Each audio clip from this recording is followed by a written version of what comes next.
We all know that feeling, the anticipation of a notification, the rush when finding the perfect item on sale, or the satisfaction of reaching the next level in a game. These seemingly innocent pleasures can quickly transform into patterns that dominate our days and dictate our decisions. But why? Behind these everyday experiences lies an ancient neurological system that once ensured our survival, but now leaves us vulnerable to a world designed to hijack it. Our brains evolved in an environment of scarcity where pleasure signaled something vital: food, safety, or reproductive opportunity. Today, we inhabit a landscape of abundance where artificial stimuli can trigger these same reward pathways with unprecedented frequency and intensity. Neuroscientists have mapped the intricate dance of dopamine, the so-called pleasure molecule, through our neural circuits. Yet understanding the mechanism tells only part of the story. The truly fascinating question is why, despite knowing the costs, we continue behaviors that we ourselves recognize as problematic. What begins as simple enjoyment often evolves into dependency through a process neuroscientists call reward prediction error. Initially, an unexpected pleasure, the discovery of a new social platform, the thrill of an unplanned purchase, or the victory in a challenging game, triggers a substantial dopamine release. Over time, however, the brain adapts. The pleasure becomes expected, necessitating more frequent or intense stimulation to achieve the same neurological response.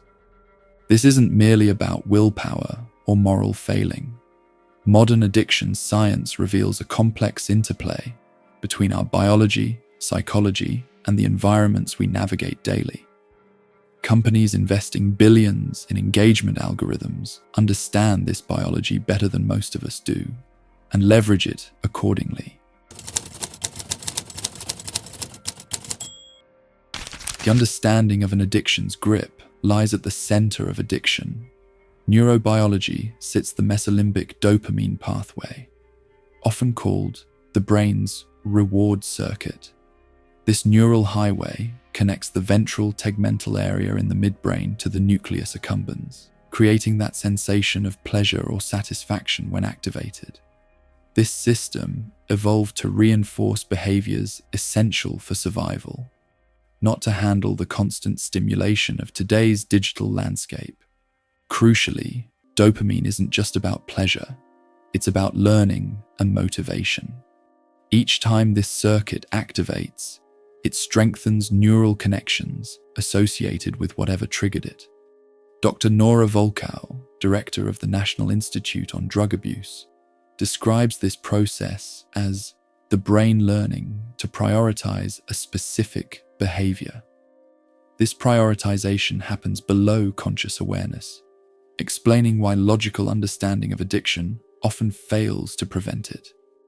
That anticipation of reward can trigger more dopamine release than the reward itself. This anticipatory surge explains the powerful draw of notifications, unopened messages, or mystery boxes in games. The unpredictability amplifies the effect. When rewards come at unpredictable intervals, dopamine neurons remain in an excited state. Social media platforms leverage this vulnerability perfectly.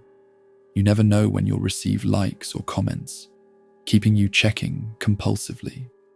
Natural rewards evolved to trigger this system in moderation, but modern stimuli can hijack these circuits, creating what scientists call dopamine flooding. A single smartphone check might deliver dozens of potential dopamine hits in seconds, overwhelming a system designed for occasional rewards.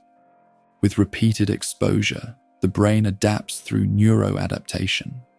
Dopamine receptors downregulate, becoming less sensitive. Research in addiction neuroscience has identified an important distinction between liking, the pleasure we feel, and wanting, our motivation to seek something.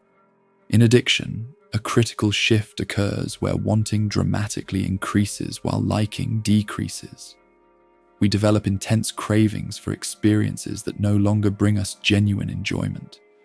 This phenomenon explains the paradoxical nature of addiction, which involves both the desperate pursuit of pleasure and the simultaneous avoidance of withdrawal discomfort. The prefrontal cortex, responsible for judgment and impulse control, also changes with addiction.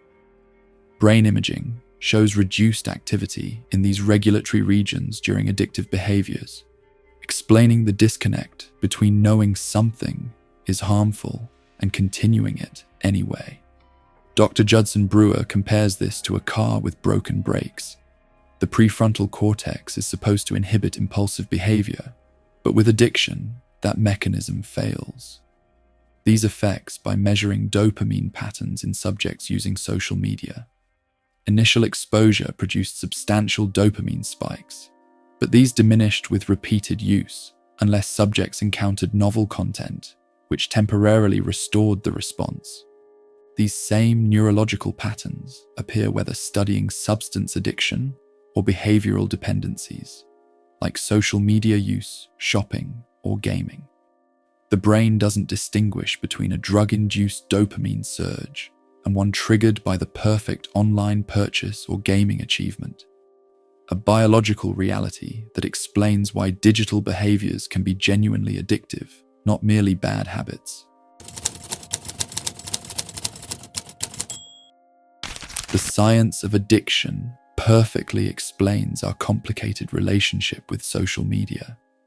These platforms weren't designed by chance.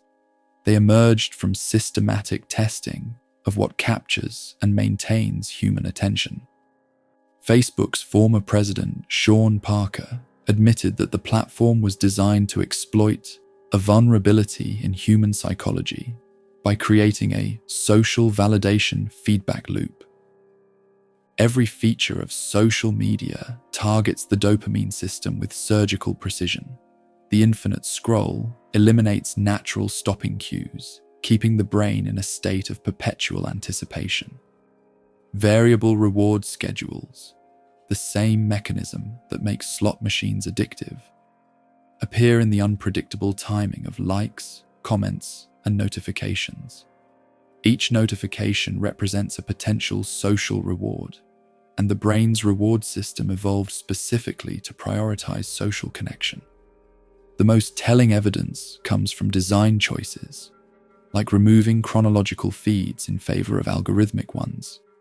This wasn't done to improve user experience, but to maximize engagement by showing content most likely to trigger dopamine release.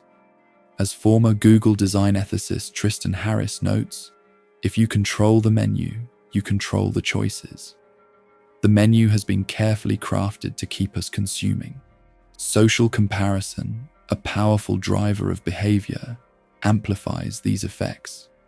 Seeing others' curated highlights triggers dopamine when the content is pleasurable, but also activates insecurity and social anxiety, negative states that paradoxically increase platform engagement as users seek relief through more scrolling.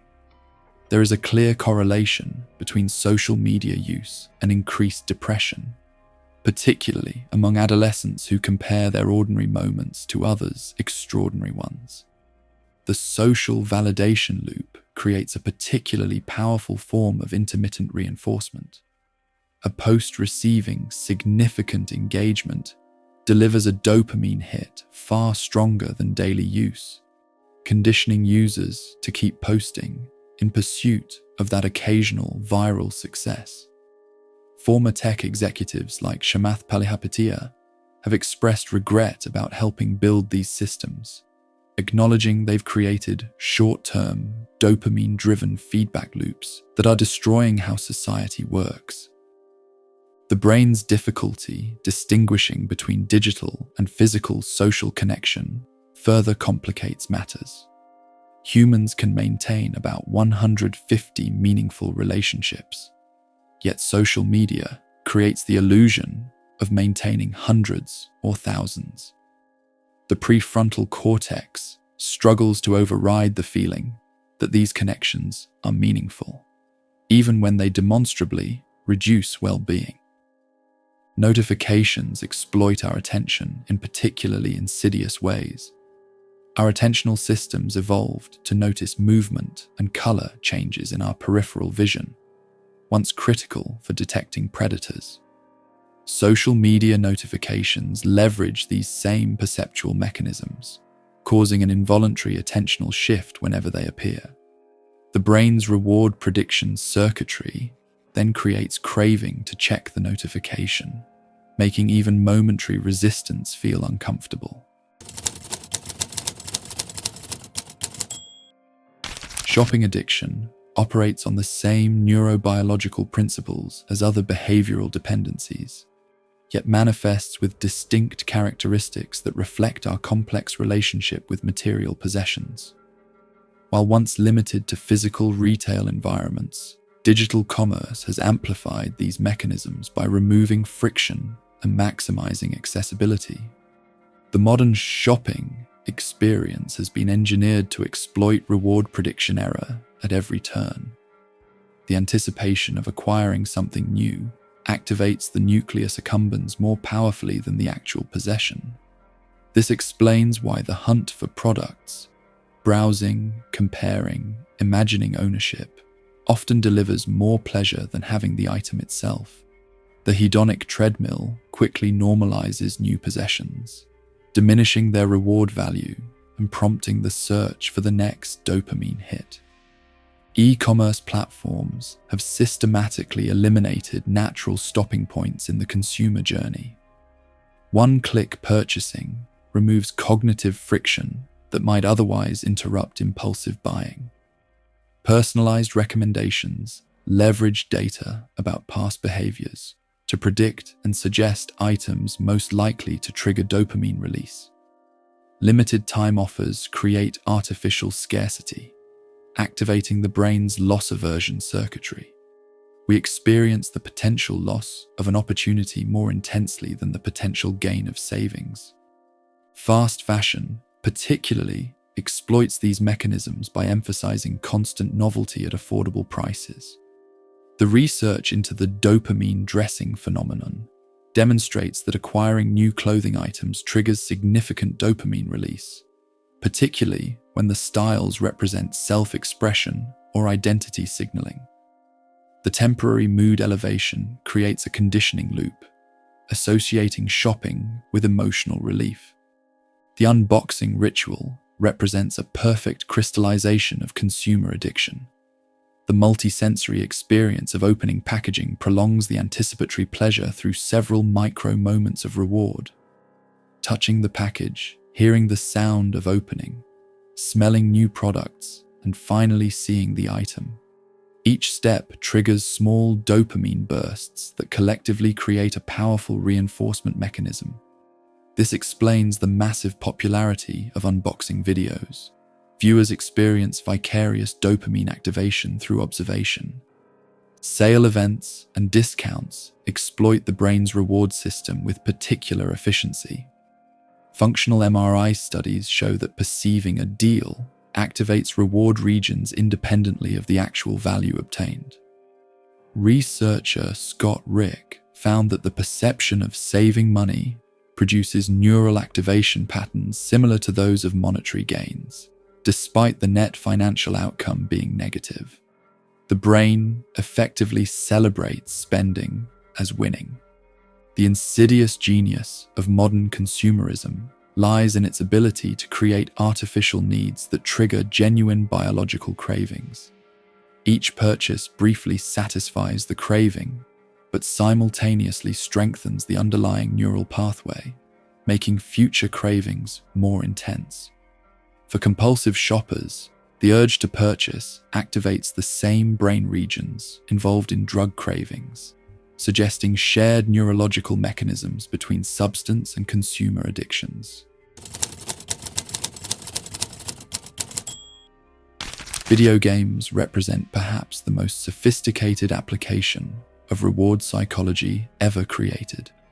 Unlike passive entertainment, games actively respond to player actions, creating a continuous feedback loop that perfectly targets dopamine circuitry.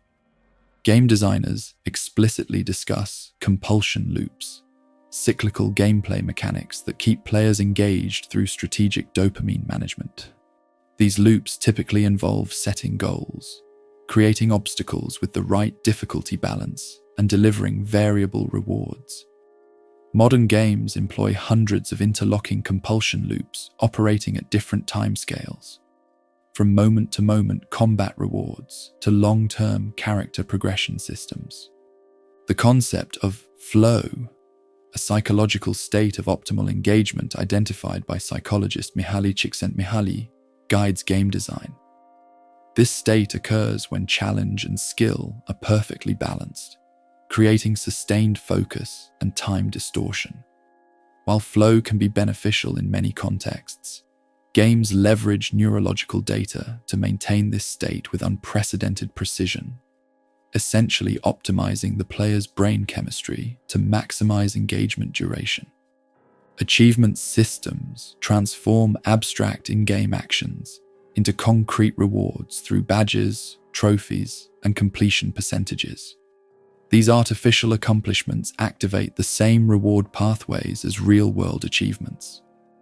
Earning these rewards triggers dopamine release that reinforces continued play, creating powerful habits that can override competing motivations like sleep or social interaction. Loot boxes and randomized rewards exemplify variable reinforcement at its most potent, creating dopamine-triggering anticipation patterns virtually identical to slot machines, with research showing that near misses intensify motivation despite repeated disappointments. A neurological exploitation now regulated as gambling in multiple countries. These psychological effects are further amplified through social dynamics, where online multiplayer environments transform in-game accomplishments into real social capital through competition and status signaling. Studies reveal that social recognition for gaming achievements activates reward pathways more intensely than solitary play, explaining why players often continue long after the core gameplay ceases to be intrinsically enjoyable. Understanding the neuroscience of addiction empowers us to approach modern pleasures with greater awareness. The patterns we've explored across social media, shopping, and gaming aren't coincidental. They reflect deliberate applications of reward psychology to capture attention and drive engagement. The challenge lies not in complete avoidance, but in developing a healthier relationship with these technologies. Neuroplasticity, the brain's ability to reorganize neural pathways throughout life, offers hope. The same mechanisms that create addiction can be redirected toward recovery. Many experts recommend dopamine fasting, periodic abstinence from highly stimulating activities, as a method to resensitize reward pathways. Even brief breaks from social media, shopping, or gaming can begin restoring normal receptor sensitivity and diminishing the intensity of cravings.